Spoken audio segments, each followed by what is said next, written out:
राजस्थान के चुरू में बड़ा हादसा हुआ है। भारतीय वायुसेना का विमान क्रैश हुआ है। दोनों पायलटों की हादसे में मौत हो गई है। सेना की ओर से हादसे की पुष्टि नहीं की गई है।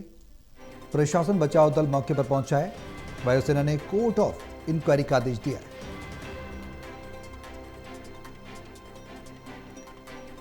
दरअसल जगुआर फाइटर प्लेन है जो हादसे का शिकार हुआ है। इससे पहले भी हमने देखा है, 3 महीने पहले भी ऐसा ही हादसा देखने को मिला था। अप्रैल में जामनगर एयरफील्ड से उड़ान भरी थी। तकनीकी खराबी के चलते उस वक्त हादसा पेश आया था। अप्रैल में 7 मार्च को हरियाणा के अंबाला में एयरक्राफ्ट क्रैश हुआ था। तो मलबे से एक शव बरामद हुआ है। जो जानकारी मिल रही है, दोनों पायलटों की मौत इस हादसे में हुई है। हालांकि सेना की ओर से हादसे की कोई पुष्टि नहीं की गई। तो राजस्थान के चूरू में बड़ा हादसा, भारतीय वायुसेना का विमान क्रैश। टोटल टीवी के एसएड एडिटर प्रदीप कुमार हमारे साथ हैं फोन लाइन पर। ज्यादा जानकारी के लिए सीधे उनका रुख करेंगे। प्रदीप जी, क्या कुछ जानकारी इस हादसे को लेकर आधिकारिक तौर पर पुष्टि भारतीय सेना वायुसेना की तरफ से नहीं की गई है, विस्तार से बताएं।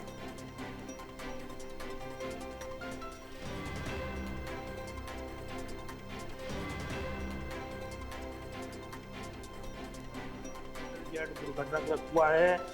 ये हादसा दोपहर करीब 1:25 पर हुआ, ये जानकारी मिली है। और जब विमान तेजी से नीचे आया और खेतों में गिरने के बाद इसमें विस्फोट हुआ है, इसमें आग लग गई।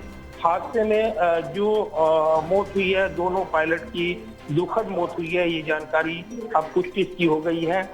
खुद वायुसेना की ओर से भी एक जानकारी साझा की गई है, जिसमें बताया गया है कि जंगजुआर विमान ट्रेनिंग सेशन पर था और इस दौरान ये हादसे का शिकार हुआ है।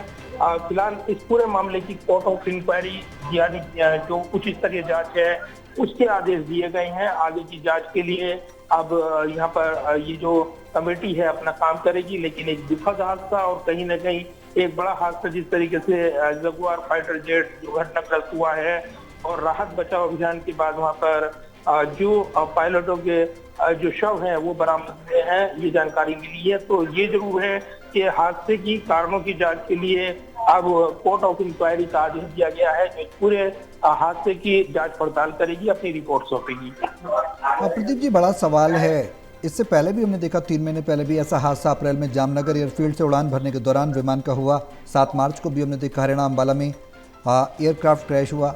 ये हादसे दर हादसे होते जा रहे हैं।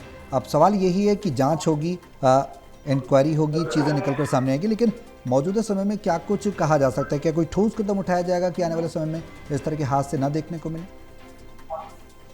देखिए, जिस तरीके से 44 साल पहले बंद हो गए थे जंगुआर जेट बनने, इस साल 3 हादसे हुए हैं, जो जानकारी मिली है। तो ये जरूर है कि बड़े सवाल खड़े हुए हैं और हम एक बड़ी बहस देख रहे हैं कि जो जंगुआर जो ट्रेनिंग में इस्तेमाल हो रहे हैं, जो फाइटर प्लेन, वो कहीं ना कहीं जो सीखने वाले जो ट्रेनिंग पायलट हैं, उनकी जान को जोखिम में डाल रही हैं। ये जगुआर विमान 2 सीटों वाला ट्विन सीटर था, जो हादसे का शिकार बना है।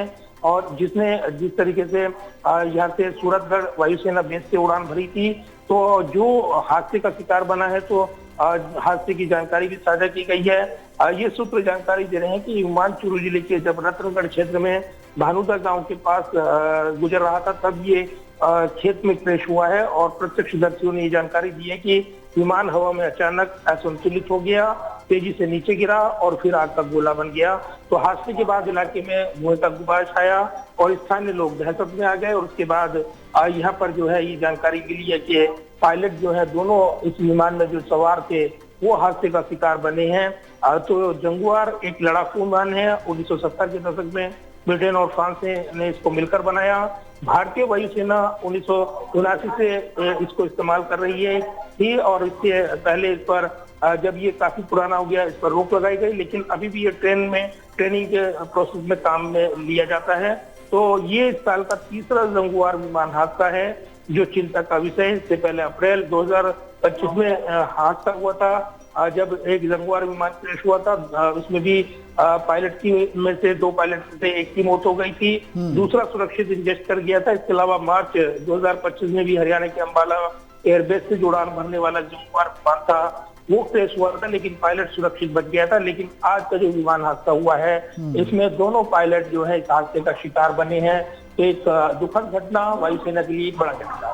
बिल्कुल, चलिए बहुत शुक्रिया। अब उम्मीद यही करेंगे कि इस तरह की घटनाएं देखने को ना मिले और जो कमियां हैं, जो खामियां हैं, उस पर वायुसेना की तरफ से काम किया जाए। जो ट्रेनी पायलट्स हैं वो इस तरह से हादसे का शिकार ना हो। बहुत शुक्रिया तमाम जानकारी के लिए प्रदीप।